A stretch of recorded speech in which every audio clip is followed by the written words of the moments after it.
ബഹുമാനം നിറഞ്ഞ ആയിഷത്ത, ഈ വേദിയിലിരിക്കുന്ന ഞങ്ങളുടെ എല്ലാമായ ഹംസക്ക, മുരളി സാർ, സൂസൻ മാഡം, ഇതിൻ്റെ സെക്രട്ടറി കൂടിയായ ബഷീർ, ഫിറോസ്, ഫൈസൽ അളേറ്റിൽ, താലോളി മൈദീൻകുട്ടി തുടങ്ങി ഒരുപാട് ആളുകൾ വേദിയിലുണ്ട്. സദസ്സിലും വളരെ പ്രഗത്ഭരായ ആളുകളുണ്ട്.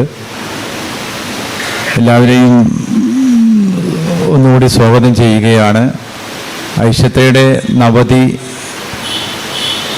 ആഘോഷിക്കുക എന്നത് പ്രത്യേകിച്ചും മാപ്പിള കലാ അക്കാദമിയുടെ ഒരു ചുമതലയായിട്ട് തന്നെയാണ് ഞങ്ങൾ ഏറ്റെടുത്തത്.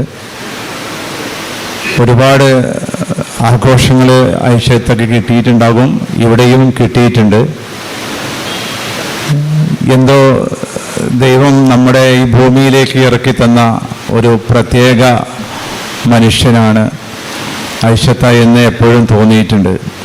പ്രത്യേകിച്ചും ഏറ്റവും പിന്നോക്കം നിൽക്കുന്ന ഈ നിലമ്പൂരിൽ നിന്ന് ഒരു സൂര്യപ്രകാശമായി ഉദിച്ചുയർന്ന ഐഷത്ത, ആ നാടിൻ്റെ പേര് നിലമ്പൂർ ആയിഷ എന്ന പേര് വെച്ചുകൊണ്ട് തന്നെ എല്ലാ രംഗത്തും തിളങ്ങി നിൽക്കാൻ വലിയ സംഭാവനകൾ ചെയ്ത ഒരു മഹതിയാണ് അവർ. അന്നും ഇന്നും ഒരേ പ്രസരിപ്പാണ്. കുറച്ച് ചുളിവുകളും അതുപോലെ നരയുമൊക്കെ വന്നു എന്നതല്ലാതെ ആ മനസ്സിന് ഒരിക്കലും ഒരു വാർദ്ധക്യവും ഇപ്പോഴും ബാധിച്ചിട്ടില്ല. അത് ഐഷത്തയുടെ വാക്കുകൾ നിങ്ങൾ കേൾക്കുമ്പോൾ മനസ്സിലാകും. ആ വാക്കുകളുടെ സ്ഫുടതയ്ക്ക് ഒരു കുറവുമില്ല.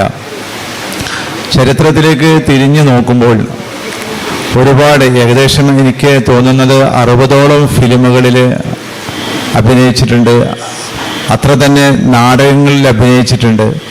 ഇവിടുത്തെ കഴിഞ്ഞ തലമുറ, പ്രത്യേകിച്ചും മലബാർ ദേശത്തുള്ളവർ ഏത് ഫിലിം പറയുമ്പോഴും കണ്ടം വെച്ച കോട്ട്, കുട്ടിക്കുപ്പായം, അതിങ്ങനെ തുടങ്ങി സുബൈദ തുടങ്ങിയിട്ടുള്ള അന്നത്തെ എല്ലാ ഫിലിമുകളിലും ആയിഷത്തയുടെ റോളുണ്ട്.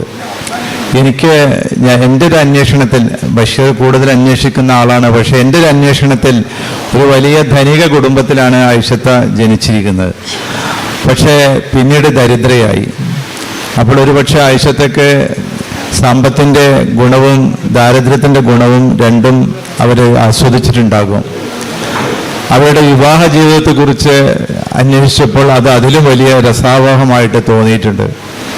47 വയസ്സുള്ള ഒരാളെയാണ് 13 വയസ്സായ ആയിഷത്ത വിവാഹം ചെയ്തത്. അത് ഇന്ന് ഒരു വലിയ അത്ഭുതമായിരിക്കും, പക്ഷെ അന്ന് ഒരു അത്ഭുതമല്ല. അന്ന് ആയിഷത്തയുടെ ഭർത്താവിൻ്റെ വയസ്സ് കുറവാണ്.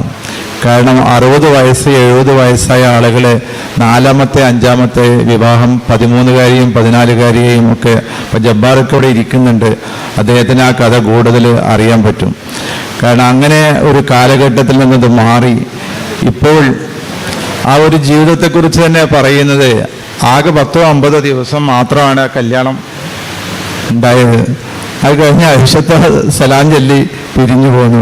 പിന്നെ ആ വഴിക്ക് തിരിഞ്ഞു നോക്കിയിട്ടില്ല. കല്യാണത്തിൻ്റെ കാര്യം ആയിഷത്ത ചിന്തിച്ചിട്ടേ ഇല്ല. പിന്നെ പ്രണയിച്ചത് മുഴുവനും നാടകത്തെയും സിനിമയെയുമായിരുന്നു. അതുമാത്രമല്ല, പിന്നെ ഏറ്റവും പ്രധാനം ഹിന്ദി ഫിലിമിൽ അഭിനയിച്ചിട്ടുണ്ട് ആയിഷത്ത. ഹിന്ദിയിൽ എലഫൻറ്റ് എന്ന് പറയുന്ന സിനിമയിൽ അഭിനയിച്ചിട്ടുണ്ട്. അപ്പോൾ ഞാൻ അതാണ് പറഞ്ഞത്, എന്തോ ഒരു അത്ഭുത നക്ഷത്രമായി നിലമ്പൂരിൽ നിന്ന് ഉദിച്ചുയർന്ന ഒരു മഹതിയാണ്. അവരെ ആ തരത്തിൽ വിവരിക്കാൻ നമുക്ക് വാക്കുകളില്ല.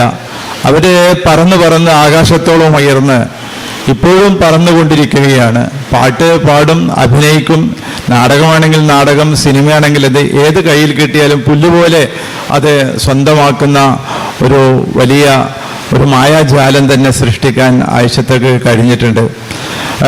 ഏറ്റവും രസാവഹം അതല്ല, പഴയ അലങ്കാര പദവിയിൽ കളിയാടും ഞാൻ എന്ന പാട്ട് ഇപ്പോൾ ആയിഷത്ത പാടുകയാണെങ്കിലും ആ സൗണ്ടിന് ഒരു വ്യത്യാസം എനിക്ക് തോന്നാറില്ല. കാരണം എൻ്റെ അടുത്ത് ഗ്രാമഫോൺ ഉണ്ടായിരുന്നു, ആ റെക്കോർഡ്. അപ്പോൾ അതിൻ്റെ സൗണ്ടിന് പോലും യാതൊരു തരത്തിലുള്ള കുഴപ്പമില്ല. അപ്പോൾ ആ നിലക്കൊക്കെ അത് ഒരുപാട് നമുക്ക് പറഞ്ഞാൽ തീരാത്തത്ര. കാരണം ഏകദേശം അവരുടെ ഫിലിമുകളൊക്കെ നമ്മുടെ ഈ നാട്ടിലുള്ള കുറച്ച് മുതിർന്ന ആളുകളുണ്ടെങ്കിൽ എല്ലാവരും കണ്ടിരിക്കും. ആയിഷത്ത അവിടെ അമ്മയായിട്ടും ഉമ്മയായിട്ടും അതുപോലെ തന്നെ വേലക്കാരിയായിട്ടും ഒക്കെയുള്ള ആ അഭിനയ ചാതുരി ഒരു തരത്തിൽ അഭിനയമാണെന്ന് തോന്നാത്ത തരത്തിൽ അത് പ്രകടിപ്പിക്കാനും അത് മറ്റുള്ളവർക്കൊരു മാതൃകയാക്കാനും ഒരുപാട് കലാകാരികളെയും കലാകാരന്മാരെയും നിലമ്പൂരിൽ നിന്ന് മാത്രമല്ല കേരളത്തിൻ്റെ നാനാഭാഗത്തു നിന്നും കൈപിടിച്ചുയർത്താനും അന്നും ഇന്നും അവർ ശ്രമിച്ചുകൊണ്ടിരിക്കുകയാണ്. തീർച്ചയായിട്ടും അതുപോലുള്ള ആ മഹാവ്യക്തിത്വം മറ്റൊന്ന് ഈ അറബി മലയാള മാപ്പിള ഭാഷയെ സിനിമാ രംഗത്തേക്ക് എത്തിക്കുകയും ആ ഭാഷയ്ക്ക് വലിയ ചടുലതയും പ്രാധാന്യമുണ്ടെന്ന് ബോധ്യപ്പെടുത്താൻ സഹായിക്കുകയും ചെയ്തിട്ടുണ്ട് എന്നുള്ളത് കൂടി ഈ മാപ്പിള അക്കാദമിയുടെ ചെയർമാൻ എന്ന നിലയ്ക്ക് എനിക്ക് പറയാൻ ഞാൻ നിർബന്ധിതനാണ്. കാരണം ആരും അറിയാത്തൊരു ഭാഷയെ സിനിമയിലൂടെ മലപ്പുറം ഭാഷയ്ക്ക് ഒരു ആഗോള സൗന്ദര്യം ഉണ്ടാക്കി കൊടുക്കാൻ അവർക്ക് കഴിഞ്ഞിട്ടുണ്ട്.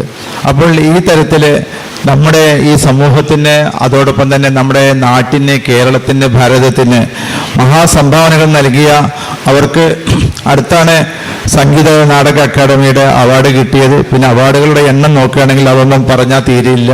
കാരണം ഒരുപാട് പ്രഗത്ഭരായ ആളുകൾ ഇവിടെ പ്രസംഗിക്കാനുള്ളത് കൊണ്ട് പ്രത്യേകിച്ചും സ്വരാജ് അവരുടെ നാട്ടുകാരാണ്. ഐഷത്തെക്കുറിച്ച് ഇഷ്ടം പോലെ വാതോരാതെ സംസാരിക്കാനുണ്ടാകും. അതുകൊണ്ട് ഞാൻ എൻ്റെ വാക്കുകൾ ഉപസംഹരിക്കുകയാണ്. ഇതിൻ്റെ ഉദ്ഘാടന കർമ്മം നിർവഹിക്കുന്നതിന് വേണ്ടി ഞാൻ സ്വരാജിനെ ക്ഷണിക്കുന്നു.